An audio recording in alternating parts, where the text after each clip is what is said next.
मैं शिवकांत गौतम आप सभी का स्वागत करता हूं। आपने लॉगिन किया है one India YouTube Hindi channel. Avinash Sharma मेरे साथ हैं और शर्मनाक प्रदर्शन आज भारत का रहा है। पुणे टेस्ट मैच में एक बार हमको ये लगा था कि ऑस्ट्रेलिया के हाथ में, कहते हैं ना, अंधे के हाथ बटेर लग गया, एक तुक्का लग गया होगा, लेकिन वो तुक्का नहीं था।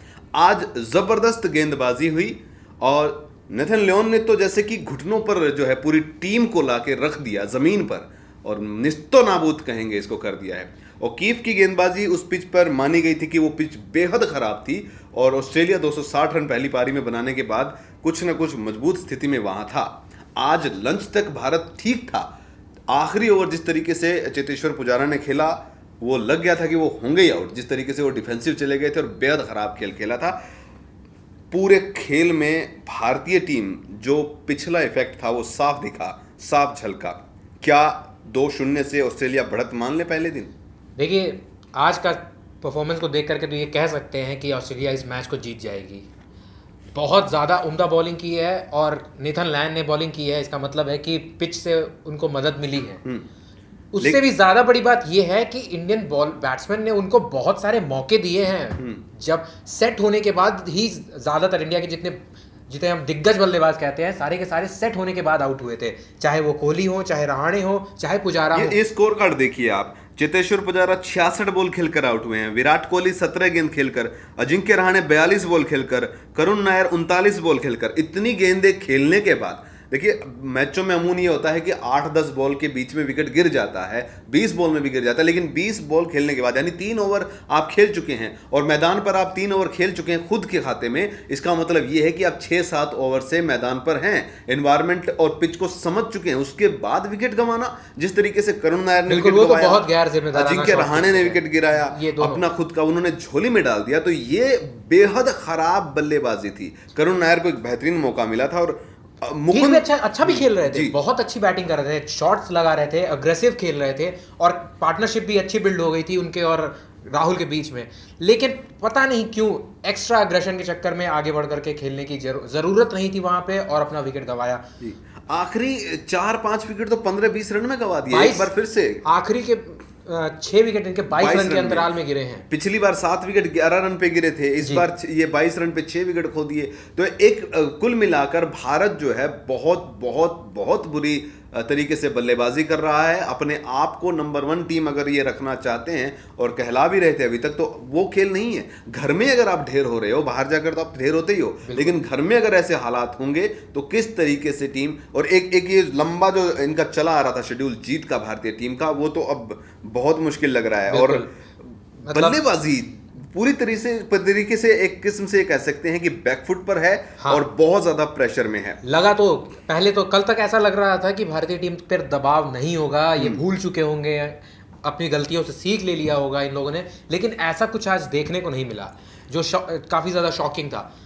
सारे के सारे बल्लेबाज कहीं ना कहीं उनके मन में स्पिनर्स के लिए ऑस्ट्रेलिया के एक डर था और उसी डर के चलते वो अगर उन्होंने ओकीफ को ठीक से खेला तो नेथन लियोन को, जबकि आज ओकीफ को सिर्फ 1 विकेट मिला, नेथन लियोन ने 8 विकेट लिया। भारतीय उपमहाद्वीप पर अगर कोई बॉलर, एक स्पिनर, विदेशी स्पिनर आकर के 8 विकेट लेता है और वो भी 70 ओवर के अंदर, तो इसका मतलब है कि उस बहुत ही ज्यादा शानदार बॉलिंग की। नेथन लियोन ने 22.2 ओवर में 4 मेडन 50 रन खर्च किए और 8 विकेट लिए। इस मैदान पर किसी भी गेंदबाज का ये रिकॉर्ड प्रदर्शन है। एक पारी में 8 विकेट किसी ने नहीं लिए थे आज तक, तो नेथन लियोन ने ये एक रिकॉर्ड भी कायम कर दिया। भारत बैकफुट पर है। अब बात करते हैं गेंदबाजी की, भारतीय गेंदबाजी की। 16 ओवर गेंदबाजी की और ये उम्मीद थी कि 1 या 2 विकेट चटकाएंगे। आज मिल भी जाता। एक कैच फिर से ड्रॉप हुआ है, अजिंक्य रहाणे ने कैच छोड़ा, वो अगर मिल जाता तो मैट रनशॉ आउट हो जाते, उनका विकेट मिल जाता तो शायद एक भारत को एडवांटेज मिल जाता और 1-2 और झटके शायद लग जाते, क्योंकि लेकिन 16 ओवर का भी मैच गेम इनके पास हाथ में था और फिर इन्होंने स्पिन लगाया। अश्विन को 1-2 बार क्लोज कॉल, जडेजा को मात्र 1 ओवर 16 ओवर में 15वां ओवर उन्होंने किया, बस 1 ओवर उनको मिला 17 ओवर जी। तो लेकिन बॉल जब तक पिच से कोई मदद नहीं मिलेगी, रविंद्र जडेजा कुछ नहीं कर पाएंगे। लेकिन अगर देखें ऑस्ट्रेलिया गेंदबाजी को तो काफी उछाल भी मिला, बहुत उछाल था नेथन लियोन की गेंद में टर्न के साथ, तो वो खेल ही नहीं पाए भारतीय ऑफ स्पिनर जो है वो अश्विन है, तो वो सारी चीजें जो नेथन लियोन ने की हैं वो सारी चीजें हम अश्विन से एक्सपेक्ट कर सकते हैं, क्योंकि ओकीफ और Ravindra Jadeja left arm spinner हैं, तो इनको जब तक थोड़ी बहुत मदद पिच से नहीं मिलेगी तब तक ये विकेट नहीं पा सकते हैं। कुल मिलाकर अब 16 ओवर का खेल हो चुका है, ऑस्ट्रेलिया अच्छी शुरुआत कर चुका है, कल का दिन अहम रहेगा। अगर इस मुकाबले में बने रहना है भारत को तो हर हाल में ऑस्ट्रेलिया को समेटना होगा 200 रनों के अंदर, और ये एक बहुत बहुत बहुत बड़ा काम नजर आ रहा है, पहाड़ तोड़ने जैसा काम आ रहा है। तो जीतन मांझी चाहिए भारत को गेंदबाजी में, चाहे वो अश्विन बने, चाहे वो रविंद्र जडेजा बने, चाहे वो पुरानी गेंद से उमेश यादव कारनामा करें। उनकी रिवर्स स्विंग पिछले मैच में भी बहुत कम उम्मीदें हैं ईशांत शर्मा से, बिल्कुल, और लग रहा था कि ईशांत शर्मा इस मैच में नहीं खेलेंगे, लेकिन खेले, किस्मत अच्छी थी। अभिनव मुकुंद आए, और वो जो घबराहट होती है खिलाड़ी की, क्योंकि फुल टॉस पर आप एलबीडब्ल्यू हो रहे हो, तो ये एक शुरुआती जो घबराहट होती है इतने दिन बाद मैच खेलने की, तो वो कहीं ना कहीं नजर आई। तो परिपक्व होना होगा उनको, काफी ज्यादा बड़े प्लेयर हैं अगर डोमेस्टिक की बात दूसरी चीज देखने वाली बात ये भी है शिवकांत कि क्या उनको दूसरा मौका मिलेगा। जी, ये मौके भुनाने होते हैं। करुण नायर 300 मारने के बाद बैठे थे, अभिनव मुकुंद को विजय की जगह आए थे, हो सकता है अगले मैच में राहुल की जगह हो, क्योंकि उनको भी कंधे की चोट है। लेकिन अगर ऐसा कुछ होता है, एक कोई ओपनर अगर इंजर्ड होता है, जिसकी इंजरी प्रोलॉन्ग्ड होती है, तो ऐसी सूरत में अभी अगले टीम का मैचेस के लिए सिलेक्शन होना बाकी है, और दस्तक दे रहे हैं गौतम गंभीर और पार्थिव पटेल, दोनों ने अच्छा परफॉर्मेंस दिया था। तो अगर ऐसी कोई सिचुएशन उभरती है तो हमारे पास जेन्युइन स्पिनर ओपनर्स हैं जिनको हम टीम में लाएंगे, ना कि एक पार्ट टाइमर से ओपनिंग करा करके, या जो नहीं खेल रहा है। गंभीर की जगह बनती नजर आ रही है। अगर बिल्कुल, अगर विजय इंजर्ड होते हैं, विजय इंजर्ड हैं या न, तो भी लग रहा है, क्योंकि राहुल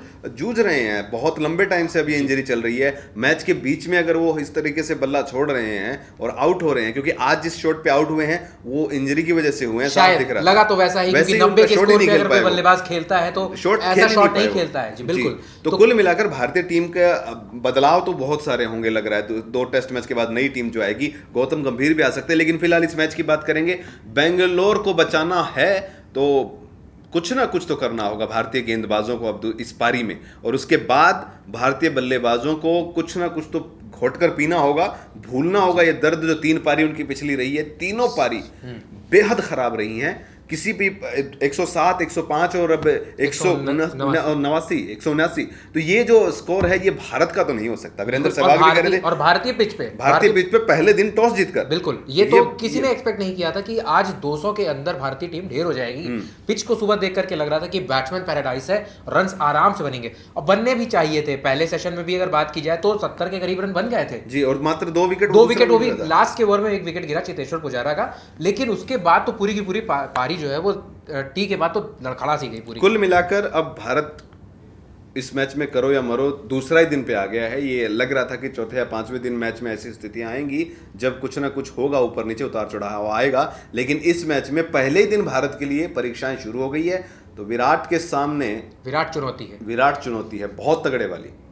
इस शो में फिलहाल इतना ही। अगर आप भी कमेंट करना चाहते हैं, अपनी राय देना चाहते हैं, तो इस वीडियो के नीचे मैसेज बॉक्स में जाकर अपनी राय जरूर दीजिएगा। फिलहाल इस शो में इतना ही।